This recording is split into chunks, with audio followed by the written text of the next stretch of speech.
তো guys megastar versus megastar যে লড়াই, সেই লড়াইটা কিন্তু পুরোপুরি জমে উঠেছে। হ্যাঁ, আমি কথা বলছি দেবী চৌধুরী রানী ভার্সেস রঘু ডাকাতের টোটাল বক্স অফিস কালেকশনকে নিয়ে। আমরা জানতাম যে রঘু ডাকাতের সাথে হয়তো জোর কদমে টক্কর দেবে, সেটা হচ্ছে রক্তবীজ 2।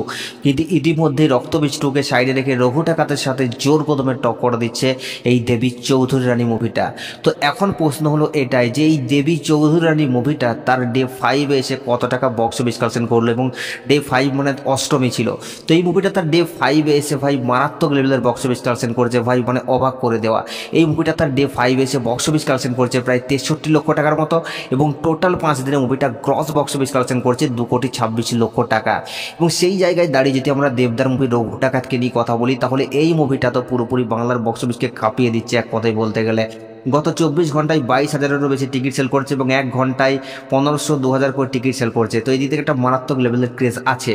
তো এই মুভিটা তার ডে 6-এ এসে বক্স অফিস কালেকশন করছে প্রায় 1,13,00,000 টাকার মতো, এবং টোটাল মুভিটা 6 দিনে গ্রস বক্স অফিস কালেকশন করেছে 7,19,00,000 টাকা। তো গাইস, এই মুভিটার বক্স অফিস কালেকশন নিয়ে আপনাদের কি মতামত দিচ্ছে কমেন্টে অবশ্যই জানাবেন, আর সাবস্ক্রাইব করে দাও নেক্সট ভিডিওর জন্য।